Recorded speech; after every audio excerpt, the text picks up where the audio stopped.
Well, let's return to Gaziantep in Turkey now, and joining us is Melinda Young, a senior emergency specialist at UNICEF. Melinda, appreciate your time. I know how busy you are, so thanks again. I just want you to share with our audiences, if you wouldn't mind, just the images that you're seeing and what you're hearing as well. Yeah, I'm currently in Gaziantep in southern Turkey, which is our office to assist people in northwest Syria. So certainly experiencing here is an enormous amount of fear. I mean, I was up on the 10th floor of a hotel when the earthquake hit. It was absolutely petrifying. It was such a long earthquake. Kids were screaming, families were just dragging people out into the corridors to try and get them outside. But we're now kind of focusing as much as possible on getting assistance into northern Syria. Because while I'm in Turkey, it was a horrific experience. I'm now camping out in the office with 120 staff and sleeping next to my desk, haven't washed in 2 days.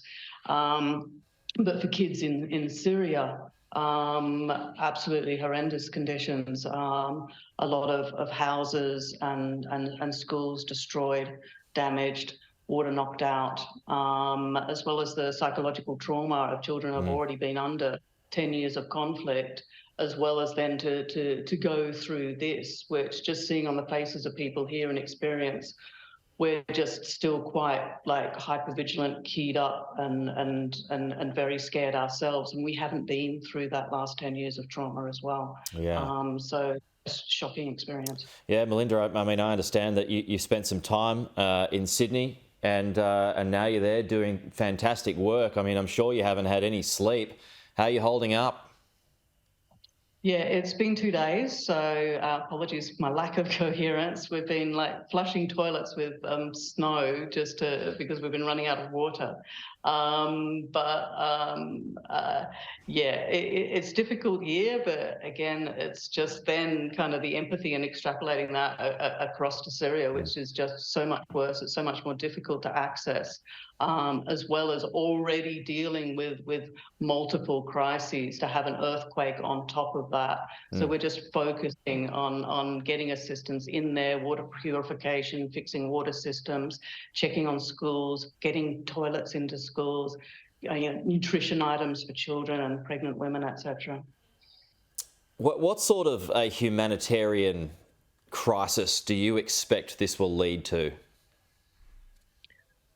Well, given you've already got 10 years of conflict, which has really impacted all of the people and all of the structures, we've had a cholera crisis then emerging from September as well. The economy's declined. We're coming into drought. So you've already got an enormous amount of fragility and vulnerability in Syria, to then have this physical shock of just shaking and breaking the little that is left in Syria. It's going to take a long time, both immediate response of getting that water purification, getting that water trucking out there, checking children are safe, to the longer term, case management of children, trying to get them back into schools, fixing water supplies, checking dams. That will take years. And just a final one, just back on the actual quake, because it was a whopper, as we know, and 7.8 magnitude for the first one. There was obviously that second one that struck after that too. You were in that hotel, you mentioned in your first answer, several stories up. Just to explain, just how violent was that shake when it emerged? It was like being an aeroplane in very bad turbulence, except you're in a building, bricks and mortar. 10 floors up, it's just wobbling. So it's 4:15 in the morning. I was asleep, as most people were.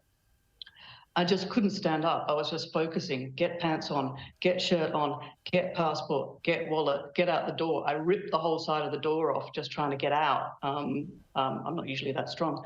And get out there, find my colleagues and run down those stairs. But the sense of sheer terror, the deadly magnitude of that force is very, very hard to describe.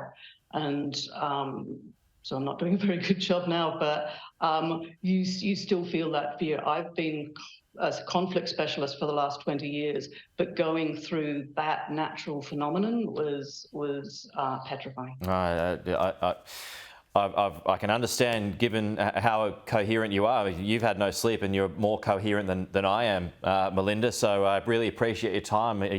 As you said there, you haven't had a sleep for a couple of days now, but it's just shocking what's going on. So thanks for your time. And we all have concerns about where this leads. Talk to you again.